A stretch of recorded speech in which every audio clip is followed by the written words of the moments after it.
오늘 우리에게 주시는 하나님의 말씀 요한복음 6장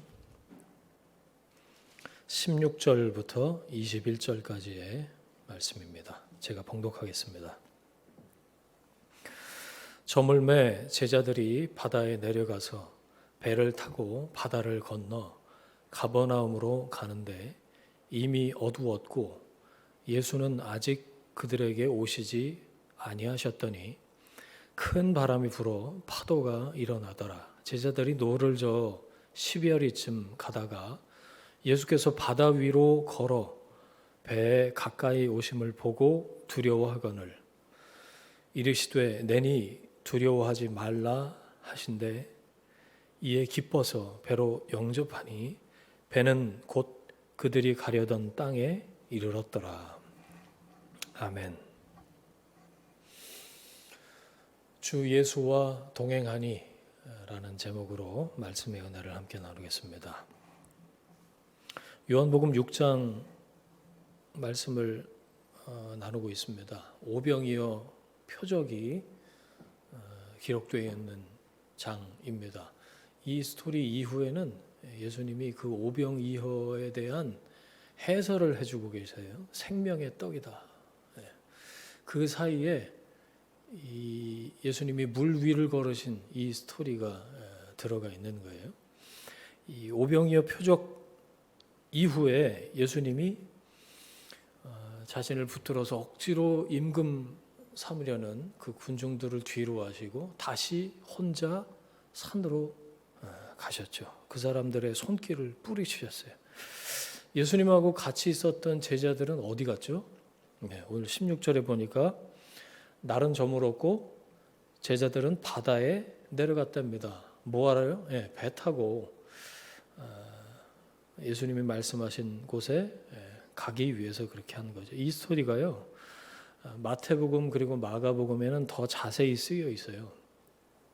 궁금하신 분들은 이제 거기 찾아보시면 되는데 거기 보면 예수님이 요한복음엔 나오지 않는데 그런 표현이 나와요. 즉시 제자들을 재촉하셨다. 그런 표현이 나와요. 마가복음 6장 45절 46절에 보면 예수께서 즉시 제자들을 재촉하사 자기가 무리를 보내는 동안에 배 타고 앞서 건너편 벳세다로 가게 하시고 무리를 작별하신 후에 기도하러 산으로 가시니라 그랬어요. 자, 한번 생각해 보세요, 여러분. 지금 때가 시간이 날이 저물었어요. 근데 예수님이 즉시 재촉해서 제자들더러 벳세다로 먼저 가라. 배 타러 가라. 배 타고 건너가라. 라고 말씀하신 거예요. 제자들 입장에서 한번 생각을 해보자고요. 날이 저물어 가요. 아무리 어부들이 많고 갈릴리 바다가 익숙해도 날이 저물어 가는데 그냥 웬만하면 거기서 하룻밤 더 묵고 다음날 가면 안 되나요? 컴컴한데 서둘러 재촉해서 제자들을 어찌 보면 무리하게 배에 태워서 보내시는 이유가 뭘까?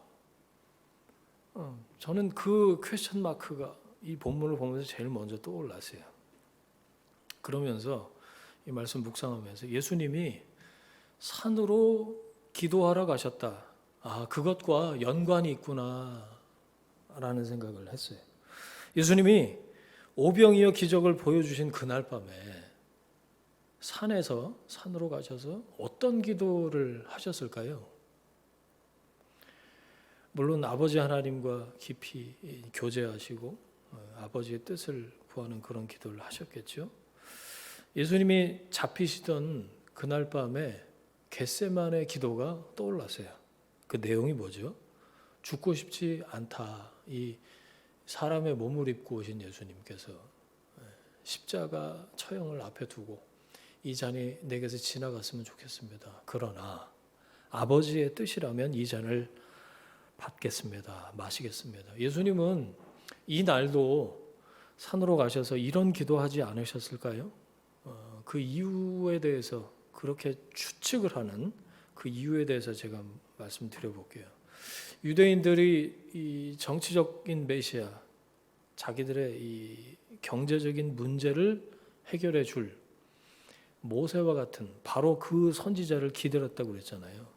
오병이어 기적을 자기들 두 눈으로 봤어요. 그래서 저 양반이, 예수 저 양반이 바로 그 해결사구나라고 생각을 하고 억지로 붙들어다가 왕으로 옹립하려고 했죠. 유대인 누구든지 그런 제안을 받았다면 이렇게 이 사람들에게 도움이 될 수도 있겠구나. 우리 동족들에게 필요한 게 바로 이거구나. 대부분 그렇게 생각할 수도 있는 상황이었다는 거죠. 사람이셨던 예수님은 이 땅에서 유대인으로 사셨어요. 자신의 삶을 아버지 하나님의 뜻으로 반복해서 돌이키셔야 했는지도 모릅니다. 이해가 되셔요? 다수의 대중이 원했거든요. 그걸. 동족들이 그걸 원했고 심지어 제자들도 바랬던 거예요. 유대인의 정치적 메시아가 되는 것. 그런데 그것이 아니라 하나님 아버지의 뜻이 이루어지는 것으로 예수님은 당신의 생각과 삶의 방향을 다시 돌이키셔야 하셨을 겁니다. 그래서 그날 밤 예수님은 아마 그 기도하지 않으셨을까요? 우리가 해야 될 기도 말입니다. 아버지 하나님의 뜻을 구하고 아버지의 뜻이 이루어지기를 기도하는 거죠. 주기도문의 그 기도 말이에요. 그래서 군중들을 뒤로 하고 제자들을 먼저 보내고 당신은 산으로 아버지 하나님께로 향하십니다. 자기를 부인하고 십자가를 지는 기도를 하셨겠죠. 오병이어의 현장에서 자신을 왕으로 옹립하려는 그런 무리들에게서 당신 자신을 분리하신 거죠. 이 코로나 시대에 우리에게 익숙해진 단어 있죠. 격리. 스스로를 격리시키시는 거라고 저는 생각을 했어요. 군중들을 흩으셨어요. 무리들을 다 돌려보내시죠. 자신의 욕망을 위해서 예수님까지 이용하고자 했던 그 무리들이 그 현장에 이렇게 모여 있으면 안 되겠다고 생각하셔서 다 흩으셔요. 그리고 제자들도 그 장소에서 그 현장에서 보고 들은 것으로부터 제자들이 특히 그 군중들의 이야기와 구호와 생각으로부터 제자들을 분리시키십니다. 격리시키시는 거죠. 그래서 재촉해서 보내시죠. 여러분, 예수 믿는 우리들에게도 이런 것들이 있지 않습니까? 내 안과 내 밖에서 내 욕망을 부추기면서 하나님 뜻에서부터 점점 더 멀어지게 만드는 것들 말이에요. 그런 것들이 진리하죠. 여러분, 거룩하지 못한 것으로부터 우리는 우리 자신을 분리해야 할 책임이 그리스도인에게 있어요. 생각과 가치관을 구별해야 됩니다. 요즘 보십시오. 하나님이 기뻐하시지 않는 것과 물리적인 거리두기를 해야 될 필요성이 점점 더 커지고 있어요. 왜냐하면 우리가 약하기 때문에 그래요. 육신을 가지고 있고 영향을 받을 수밖에 없기 때문입니다. 여러분, 전염되지 않으려면요 격리하는 수밖에 없어요. 예수님을 이용해서라도 자기 욕망을 채우려고 하는 사람들을 보십시오. 하나님 없이 내 마음대로 살겠다는 거 아닙니까? 결국엔 내가 왕이다, 내가 주인이다, 내가 하나님이다, 그거 아니에요? 하나님께서 주신 이 말씀의 기준, 그분을 닮아가는 것, 하나님의 뜻이 이 땅 가운데 이루어지는 것, 그건 아무짝에 쓸모없다고 생각해요. 내가 하나님이고 내 마음대로 살겠다, 내가 선악 판단의 기준이 되겠다, 그거 아니에요. 우리가 그렇잖아요. 죄가 이처럼 우리 안에 도사리고 있습니다. 루터가 그랬죠. 새가 머리 위로 지나가는 건 어쩔 수 없지만 그 새가 내 머리 위에 둥지를 틀게 그냥 두어서는 안 된다. 예수님도 밤새도록 기도하셨어요. 그런데 이 현대 그리스도인들은 너무 무방비 상태에 자신을 방치하고 있는 거 아닌가. 여러분, 거룩함을 우리는 훈련하지 않습니다. 죄와 싸우되 피 흘리기까지 싸우지 않아요. 그냥 될 거라고 생각해요. 예배에 참석한 횟수만큼 비례해서 신앙의 그래프도 우상향 될 거라고, 자연스레 그렇게 될 거라고 생각을 하나 봐요. 그런 일은 절대로 일어나지 않습니다. 교회력으로 사순절 기간 보내고 있어요. 회개와 절제를 훈련하는 때입니다. 돌이킴은 언젠가 할 거야 이렇게 해서 스케줄표에 적어놓는 게 아닙니다. 지금 당장 방향을 바꾸는 것이에요. 절제할 수 없다면 끊어내야 합니다. 잘라버려야 합니다. 여러분, 십자가 죽음 이후에 부활을 경험할 수 있다는 것을 기억하십시오.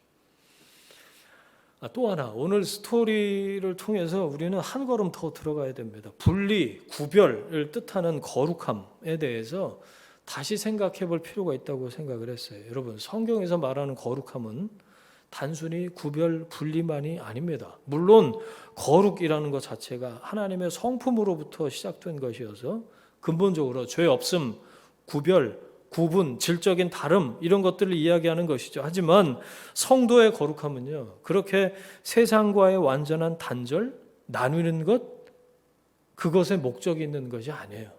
그럴 수도 없고요. 성경적인 거룩은 하나님의 뜻에 함께하는 것입니다. 자, 잘 들어보세요.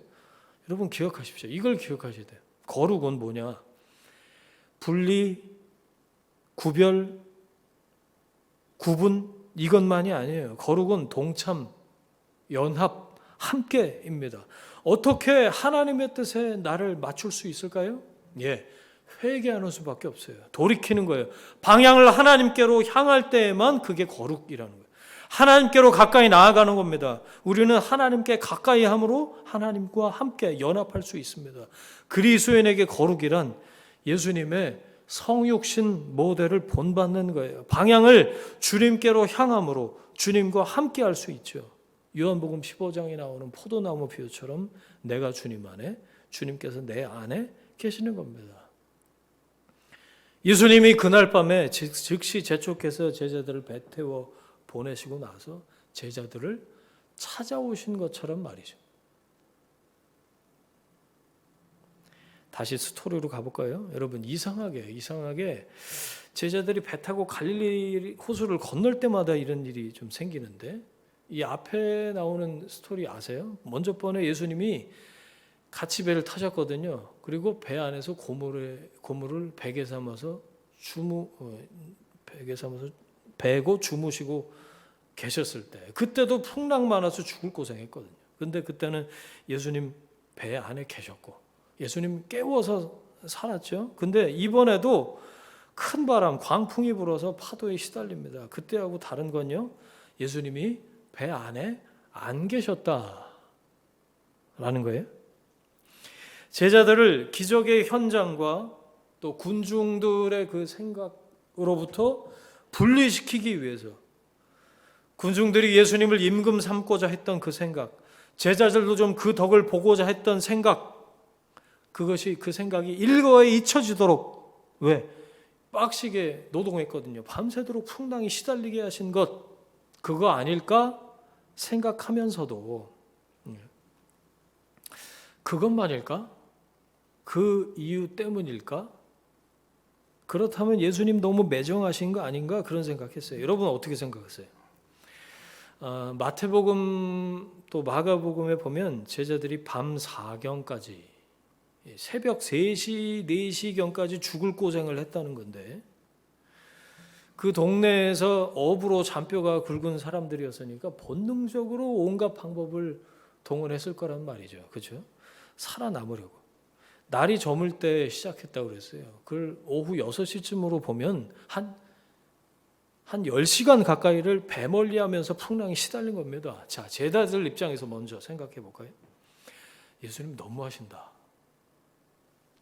저는 여기에 한동안, 지금도 사실 그렇지만 감정이입이 돼서 예수님 너무하시는 거 아닌가. 알겠어요. 분리도 필요하고 왜 격리시키는지 알겠어요. 그걸 훈련이라고 하시면 할 말은 없지만 거의 죽기 직전까지 몰아붙이신 예수님 섭섭하다 이거죠. 그렇게 느낄 수도 있다는 얘기죠.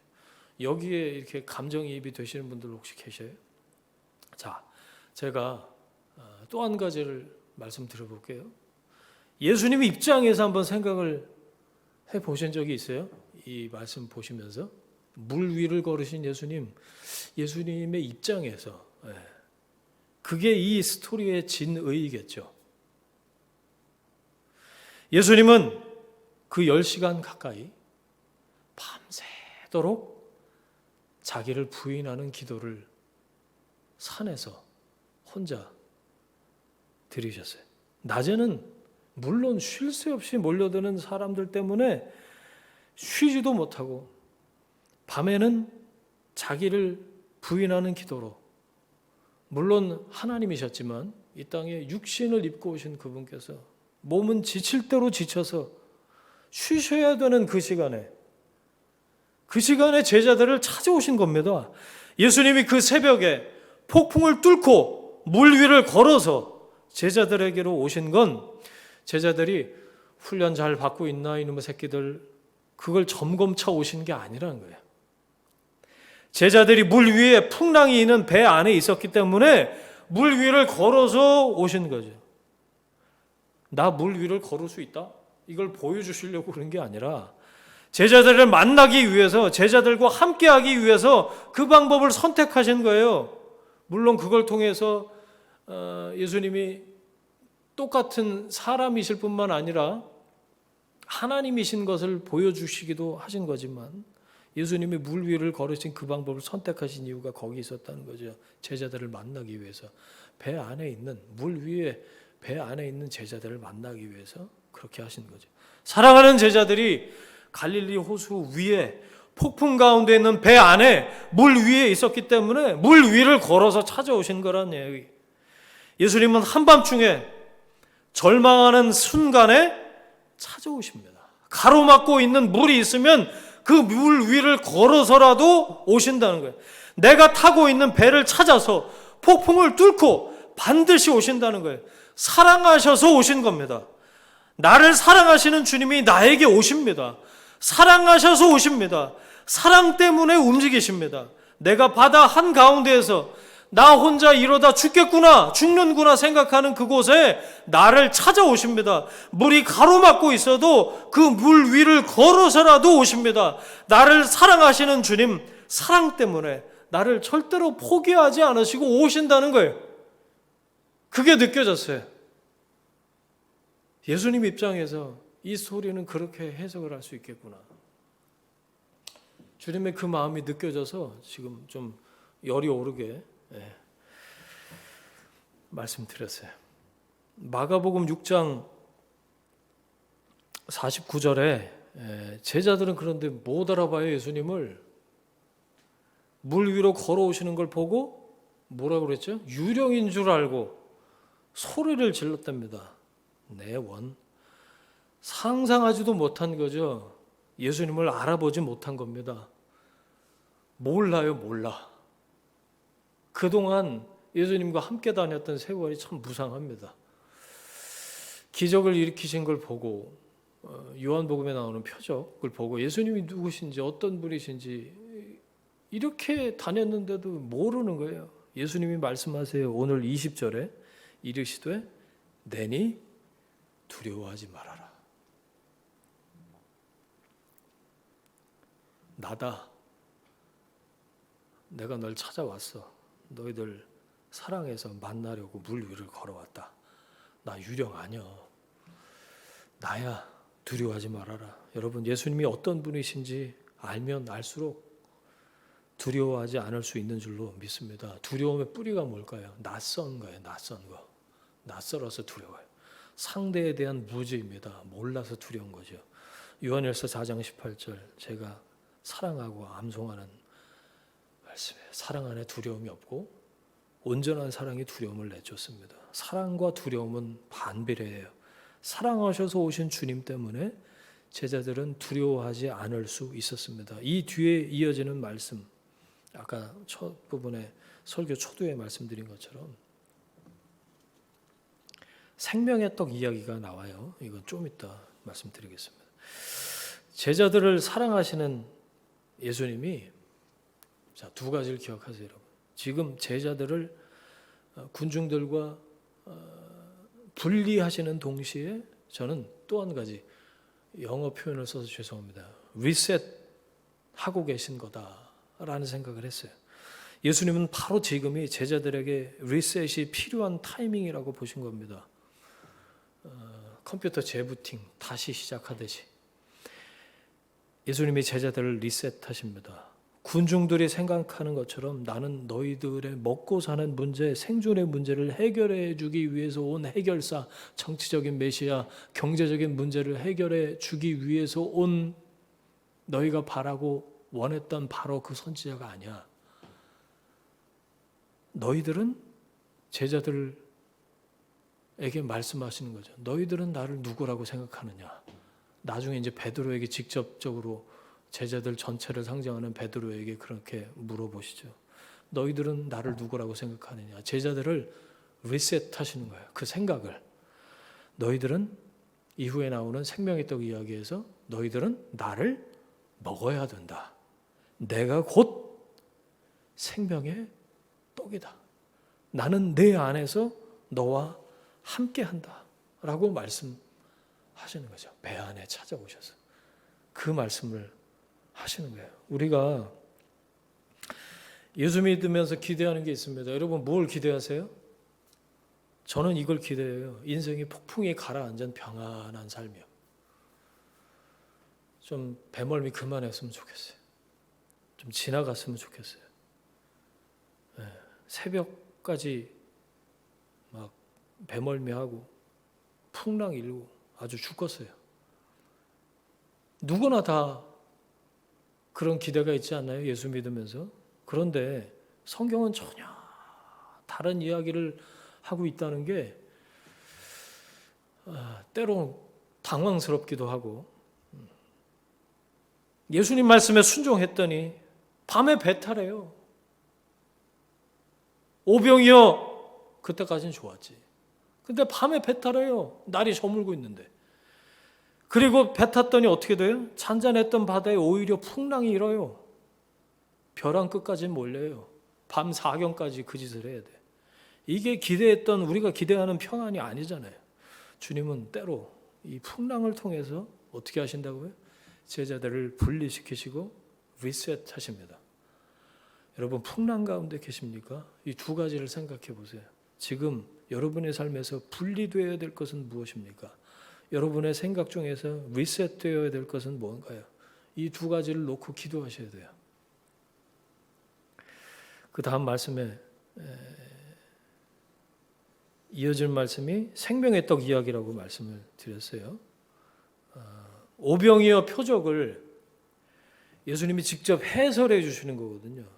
이벤트와 그 이벤트를 디자인하신 분의 설명 사이에 예수님이 물 위를 걸으신 이 이야기가 마치 그 샌드위치 사이에 있는 잼처럼 들어있는 거예요. 중간에.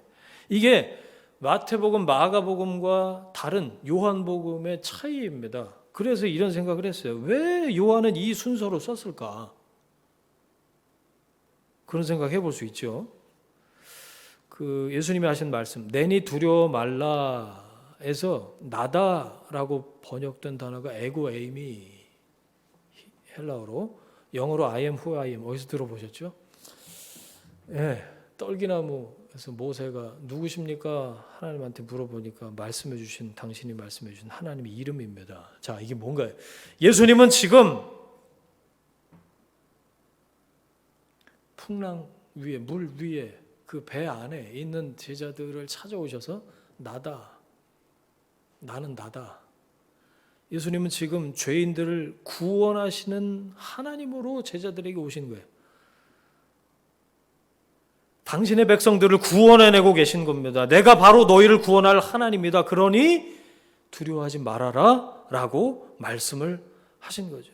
주님은 오병이어 기적을 보고 계속해서 떡 달라고 예수님을 왕으로 삼겠다는 핑계로 스스로 자기 삶의 왕으로 주인으로 군림하려는 사람들에게 그렇게 되면 평안할 수 있겠다, 그렇게 하면 행복할 수 있겠다라고 믿는 사람들에게 너희들이 진정 행복할 수 있는 길은 나를 먹는 길밖에 없다.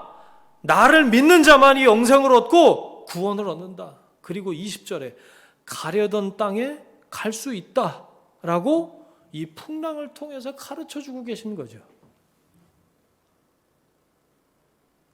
저는 그게 이 요한복음 저자인 요한이 이 마태 마가복음의 저자들과 달리 생명의 떡 이야기를 뒤에 그 사이에 샌드위치 잼처럼 물 위를 걸으신 이 이야기가 들어있는 이유라고 생각을 했어요. 21절 보세요. 이에 기뻐서 배로 영접하니. 이 영접도 심상치가 않는 단어거든요. 어디서 보셨죠, 여러분? 요한복음 1장에 영접하는 자, 곧 그 이름을 믿는 자들에게 하나님의 자녀가 되는 권세를 주었다. 그 영접과 같은 단어예요. 요한은 일부러 이 같은 단어를 쓴 거거든요. 이 스토리 안에서 하나님의 구원을 설명하고 있는 거예요. 21절에 곧이라고 번역된 유테오스라는 부사, 즉시라는 뜻인데, 자, 그럼 해석해 보세요. 제자들이 예수님을 배로 영접하는 사건과 그 배와 제자들이 가려던 목적지에 도착하는 일이 즉시 동시에 일어났다는 개념으로 기록을 한 거예요. 두 가지 기억하세요. 영접 그리고 곧. 뭐라고요? 구원. 그리고 예수님을 배에 영접하는 그 순간 우리는 가려던 땅에 도착한다. 그 얘기를 요한이 하고 싶었던 거죠. 이해가 되셔요? 말씀 정리하겠습니다. 여러분, 한밤중에 폭풍 가운데 있습니다. 다른 사람은 알 수 없는, 이해할 수도 없고 상상할 수 없는 그런 어려움 가운데 우리가 처하기도 합니다. 우리의 관심은 뭐죠? 풍랑이 잠잠케 되는 거예요. 혹은 베드로처럼 풍랑 위를 좀 걷고 싶어요. 내가 지배자가 된 것처럼, 내가 컨트롤할 수 있는 것처럼 생각을 하는 거죠. 그래서 궁극적으로 아무 어려움 없이 잔잔하게 평안하게 목적지에 다다르는 거예요. 그렇죠? 그걸 부인하실 분들은 아마 없을 거예요. 주님이 어떻게 하시는지 보시죠. 찾아오십니다. 나를 찾아오셔서, 내가 탄 그 배에 찾아오셔서, 한밤중에 찾아오셔서, 물 위를 걸어서라도 찾아오셔서 내가 너를 구원한다, 두려워하지 말라라고 말씀하십니다. 여러분, 그 주님을 영접하는 것, 그 주님과 함께하는 것, 그 주님을 주인으로 모셔드리는 것, 주님이 내 안에 사시는 것, 그것이 우선입니다.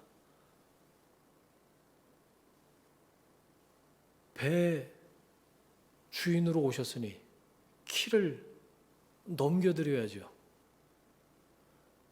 그리고 주님께로부터 새롭게 배우셔야 합니다.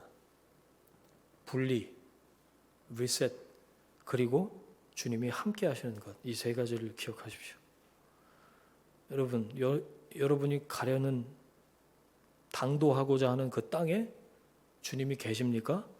함께 계십니까? 하나님은 여러분이 가려는 땅을 기뻐하십니까? 그곳에 주님이 계십니까? 이 배 안에 오셔서 나다, 두려워하지 말라, 내가 너를 구원한다 말씀하시는 주님 때문에 평안하시기를 축원합니다.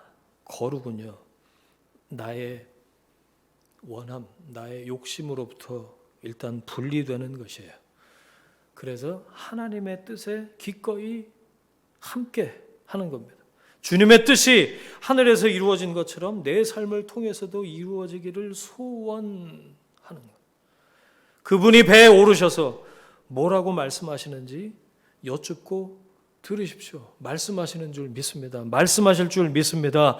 그분이 이 배의 주인이시기 때문에, 주인이 배에 오르셨다면 목적지는 어디인지 문제가 되지 않아요. 주님과 함께라면, 주님이 그 배 안에 계신다면 즉시 이미 그곳에 가려던 땅에 당도한 것입니다. 주 예수와 동행하면 그 어디나 하나님의 나라입니다. 아멘. 함께 기도하겠습니다.